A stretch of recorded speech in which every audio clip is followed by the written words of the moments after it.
अथ वराहपुराणे षट् सप्तशताध्यायः। 8 दिक्पालों की पुरियों का वर्णन। भगवान रुद्र कहते हैं, द्विजवरों, उस मेरु पर्वत का पूर्वी देश परम प्रकाशमय है। उसमें चक्रपात नाम का एक पर्वत है, जिसकी अनेक धातुओं से विद्योतित होने से अद्भुत शोभा होती है। इस परम रमणीय चक्रपात पर्वत को संपूर्ण देवताओं की पुरी कहते हैं। वहाँ किसी से पराजित न होने वाले बलाभिमानी देवताओं, दानवों और राक्षसों का निवास है। उसी पुरी में सोने की बनी हुई 4 दीवारियाँ तथा मनोहर तोरण शोभा बढ़ाते रहते हैं। उस पुरी की ईशान कोण में एक तेजपूर्ण स्थान पर इंद्र की अमरावती पुरी है। उस परम स्थानीय पुरी में सभी दिव्य पुरुष निवास करते हैं। सैकड़ों विमानों की वहाँ पंखियाँ लगी रहती हैं। बहुत सी वापियाँ उसकी शोभा बढ़ाती हैं।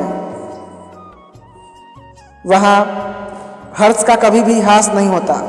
बहुत से रंग बिरंगे फूल उसकी मनोहरता बढ़ाते रहते हैं।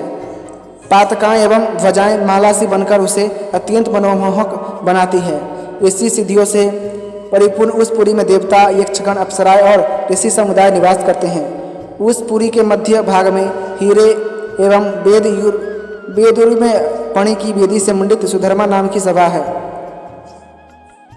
जो अपने गुणों के कारण तीनों लोकों में प्रसिद्ध है। वहाँ समस्त सूरगण एवं सिद्ध समुदायों से घिरे सचिपति सहस्त्राक्ष इंद्र विराजते हैं। इस अमरावतीपुरी से कुछ दूर दक्षिण में महाभाग अग्निदेव की पुरी है, जो तेजोवती नाम से प्रसिद्ध है तथा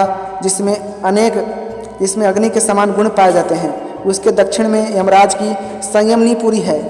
अमरावती के नैऋत्य कोण में विरूपाक्ष की कृष्णपति पुरी है। उसके पीछे पश्चिम दिशा में जल के स्वामी महात्मा वरुण की सुदवती पुरी है। इसी प्रकार उसके वायव्य कोण में वायु देवता की गंधवती पुरी है। इस गंधवती के पीछे अर्थात उत्तर दिशा में गुहियाकों के स्वामी कुबेर की मनोहर महोदया पुरी है। इस पुरी में वैदुर्य मणि से बनी हुई वेदियाँ हैं। इसी प्रकार ब्रह्मलोक की 8वीं कर्णिका या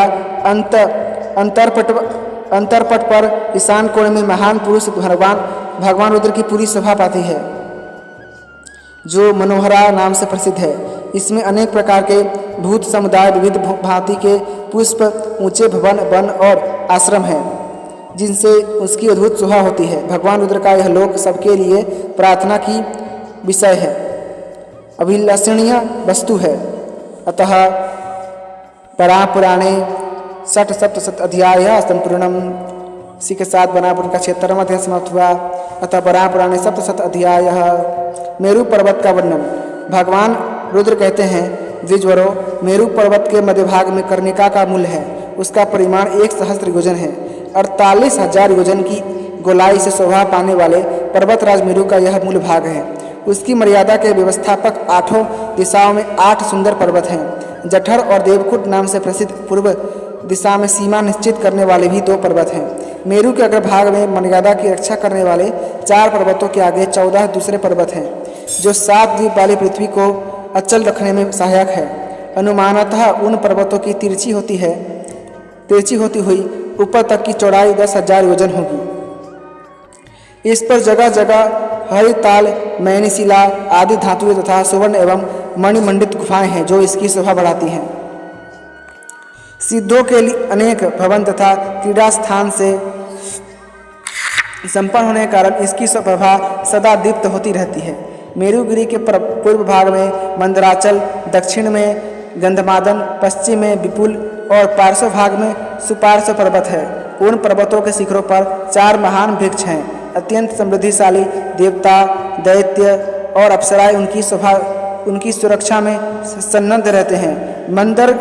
मंदरगिरी के शिखर पर कदम्ब नाम से प्रसिद्ध एक वृक्ष है। उस कदम्ब की शाखाएं शिखर जैसी ऊंची है और उसके फूल घड़े जैसे विशाल हैं, जिनकी गंध बड़ी ही हृदयहारी है। वह कदम्ब सभी काल में विराजमान रहकर शोभा पाता है। वह वृक्ष अपनी गंध से दिशाओं को सदा सुगंधित करता रहता है। इसका नाम भद्राश्व है। वर्षों की गणना में केतुमाल वर्ष में इसका प्रादुर्भाव हुआ था। यह विशाल वृक्ष कीर्ति, रूप और शोभा से संपन्न है। यहाँ साक्षात भगवान नारायण भी सिद्धों एवं देवताओं से सेवित होकर विराजते हैं। पहले भगवान श्री हरि ने इस लोक के विषय में पूछा था और देवताओं ने उसके शिखर की बार बार प्रशंसा की। इससे संपूर्ण मनुष्य के स्वामी भगवान ने उस वर्ष का अवलोकन किया। इस मेरु पर्वत के दक्षिण और 2 बड़े शिखर हैं। वहाँ फलों फूलों और महान शाखाओं से शोभित जम्बू वृक्षों का एक वन है। उस वृक्ष समूह से पुराण प्रसिद्ध स्वादिष्ट गंधयुक्त एवं अमृत की तुलना करने वाले बहुत से फल उस पर्वत की चोटी पर प्रायः गिरते रहते हैं। इन फलों के रस से उत्पन्न उस महान श्रेष्ठ पर्वत से एक विस्तृत नदी बहती है, जिससे अग्नि के समान चमकीला जाम्बुनद नामक सुवर्ण बन जाता है। वह अत्यंत सुंदर सुवर्ण देवताओं के अनुपम आभूषणों का काम करता है। देवता, दानव, गंधर्व, यक्ष, राक्षस और गुह्यकगण अमृत की तुलना करने वाले इन जम्बू फलों से निकले हुए आसको प्रसन्नतापूर्वक पीते हैं। इसलिए दक्षिण के वर्षों में उस वर्ष की जम्बू लोक की संज्ञा से प्रसिद्धि है। मानव समाज इसे ही जम्बूद्वीप भी कहता है। इस मेरु पर्वत के दक्षिण में बहुत दूर तक फैला हुआ एक विशाल पीपल का वृक्ष है। उस वृक्ष की ऊंचाई अत्यंत ऊपर तक फैली हुई है तथा उसकी बड़ी बड़ी शाखाएं हैं। वह अनेक प्राणियों तथा श्रेष्ठ गुणों का आश्रय है, जिसका नाम केतुमाल है। अब इस वृक्ष की विशेषता का वर्णन करता हूँ, सुनो। क्षीर समुद्र के मंथन के समय इंद्र ने इस वृक्ष को चैत्य मानकर इसकी शाखा को माला के रूप में अपने गले में धारण कर लिया। तभी से यह वृक्ष केतुमाल नाम से विख्यात हो गया और इस वर्ष की भी केतुमाल नाम से प्रसिद्धि हुई। सुपार्श्व नामक पर्वत के उत्तर श्रृंग पर एक महान वट वृक्ष है। इस वृक्ष की शाखाएं बड़ी विशाल हैं, जिनका विस्तार 3 योजन तक है।